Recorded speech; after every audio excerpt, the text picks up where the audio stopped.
Greetings, ladies and gentlemen, and welcome to Interesting Ideas on this Halloween or Hallowed Eve. And no, this is not a trick or treat tale. That's actually the conversation for today. That's right. I'm going to try and talk to you about what I call the Clint Eastwood prayer. The Clint Eastwood prayer. And I think you'll find it rather interesting. At least it's a lighter touch, but maybe a serious touch that can help us as we are ready to do the trick-or-treats and give gifts, and hopefully careful gifts and good gifts to the children, because this is truly a day for children as they go about their trick-or-treating. That's the program set for today, and it begins right now.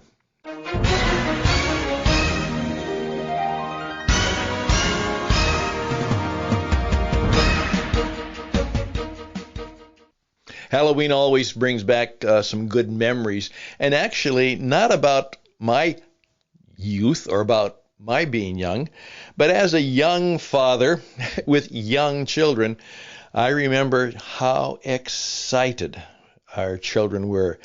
My daughter Amy, she would be planning her Halloween costume in the summer. She'd be thinking about it. And one Halloween, she got so excited that she had to come back just after a few blocks because she was just tired, sick. She had been so energetic and so loving it. And so the Halloween, at least for me, and I know there are people who have different opinions about it, but forget some of the dark side of it, and maybe we can talk about that if you want sometimes, but just simply the lighter side of helping children have a fun time. So that's the story about Halloween. Now, do most of you know, I think many of you know, that actually Halloween is part of a religious celebration. Now, for those people in the Christian tradition who celebrate the calendar of the church and the calendar of the faith, November 1st is always All Saints' Day. And that's the day in which you give prayers and blessings on those people who are now gone to heaven. And so they are now saints with God in heaven. And it was a major celebration. And what happened is that they believed at that time, and they were a little more superstitious about things than we are, but we have a lot of superstition still left, that part of what they would do is that they would actually go into the church and try and scare the evil spirits away so only the good spirits could be there. And so that was, they would go to church on Hallowed Eve, you see, the eve before All Saints' Day. And so that's where Halloween comes from, Hallowed Evening, the evening before. If you didn't know that, now you do. And whether that'll help you, I don't know, but it's always rather interesting to think about that. But that also led me to what I would call a prayer, a Clint Eastwood prayer. And let me tell you a little bit about what I'm talking about. Now, many of you know who Clint Eastwood is. He's an iconic actor, and yet he's old. That's right. He's been around for a long time. He's even older than me, and he's still at it. He never retired. He would say, "What do you mean, retire? I got work to do." He's got stories to tell. He's got things to share. And he's still working and still producing and still carrying on. Now, many of you know that actually he made his fame in many ways, but his most iconic character, and of course you'll probably already know this, is he had the character that became legendary, a real tough cop, and it was called Dirty Harry. And a number of Clint Eastwood's films centered around the escapades of this tough cop called Dirty Harry. And he is most known for one of his most famous lines that came from that film. That has become an iconic line. And already many of you are catching it. You know exactly what I'm talking about. You got it. It's a classic line in which he pulls out his big gun and he's got a bad guy right there. But the bad guy has a gun in his hand too. But it's not raised yet, and Dirty Harry's gun is poised to go. And he said to him, "Try it. Try it. You think that I'm perhaps out of bullets. Go ahead, punk. Try it. Make my day." And that became the line. Make my day. And there we go. And there's our Dirty Harry caricature for Halloween and his iconic line. Now, however, I've always had fun with that because here's what we do. Particularly those people who are making their mark in life, and I particularly tell this story for entrepreneurs because I do a lot of coaching of entrepreneurs. Part of the Jesus Entrepreneur Experience is what we're about, and we'll be telling you more about that. But in effect, I point out that that's a prayer. That should be one of our prayers, except change it. Something like this. Go ahead, God. Help me make my day. And I've actually used that. In fact, I use that prayer today because I've got a number of things going on and a number of challenges. And I just simply said, with a smile as I said it, "Okay, God, help me make my day." So I pass that on to you, And so here's a little bit from a part of a program I did some years ago. So I just took out the script again. So can I perhaps share it with you right now? We'll keep it short because you've got to get ready for the Halloween folks coming by. All right? Go ahead. Make my day. Well, you know what? That's a little bit of a prayer. And can I just run it by you in this way? We as entrepreneurs, we get to make our day. We have to make our day every day. A lot of people go to work and somebody told them what to do, where to sit, and what kind of work to do. But you know what? We are pretty much at choice. We have the freedom. We're the boss. And so we have to make our day. So we have to be very, very intentional about how we make our day. Though I love the expression, "Hey, make my day," I often will turn to you and say, "And how do you do that? How do you make your day?" Think about that now. How do you get up every morning and perhaps plan the night before so you can make your day a good one?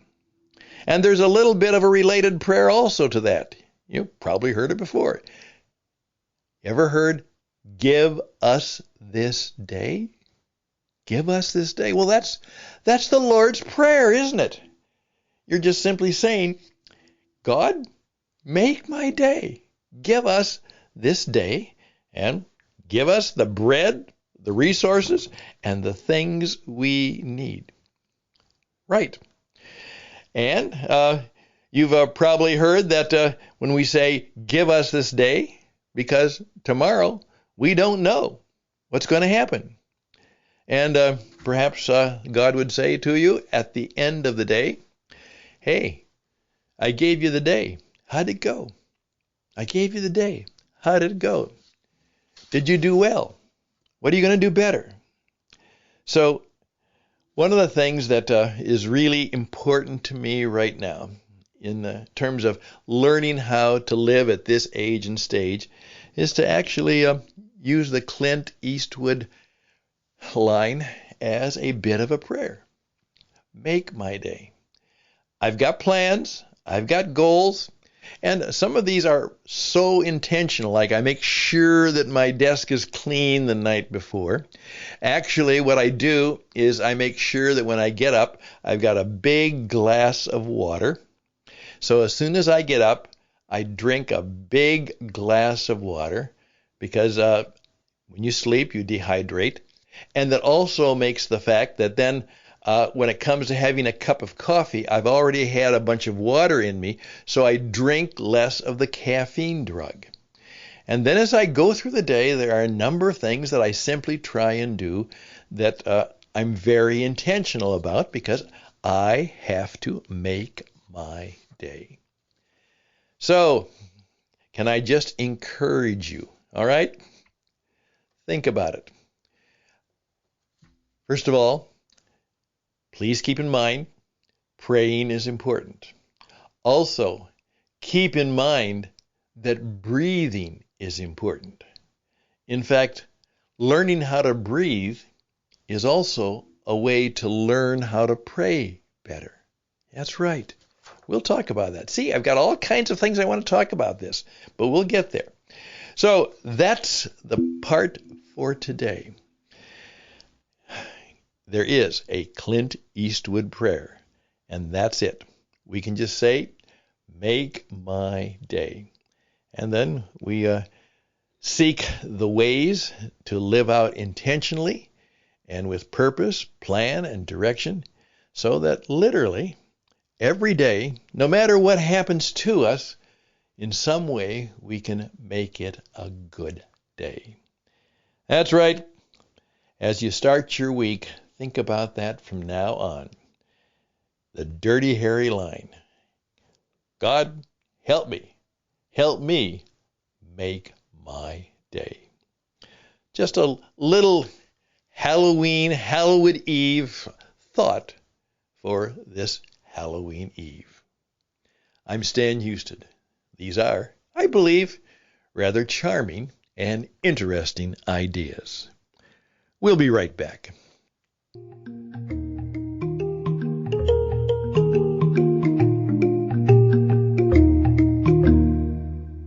Thank you so very, very much for listening to my little 10-minute story, but I hope it challenged you, and think about it. Also, it reminded me of the fact that many years ago when I was doing late night radio, one of the songs that the people, and this was very much in the Caribbean, these were poor people, a lot of them, and I had a request line from time to time. And you know what the favorite song was? The favorite song that they wanted all the time. It was One Day at a Time. One day at a time, sweet Jesus. And what I discovered is that was their song. That was their song.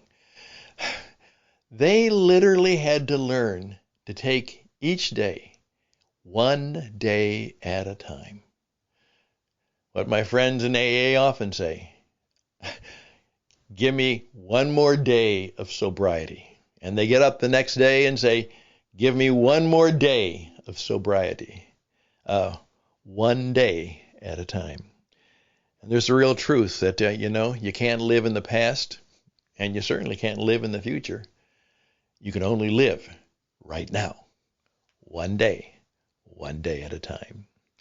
If I can help you live better one day at a time, let me know. I think I can. And we'll talk more about that on interesting ideas. So all the best and blessings to you. Have a good hallowed Eve, and then get going on November 1st and say, hey, one day at a time. Hey, help me make my day. Best and blessings to you. Till next time, bye for now.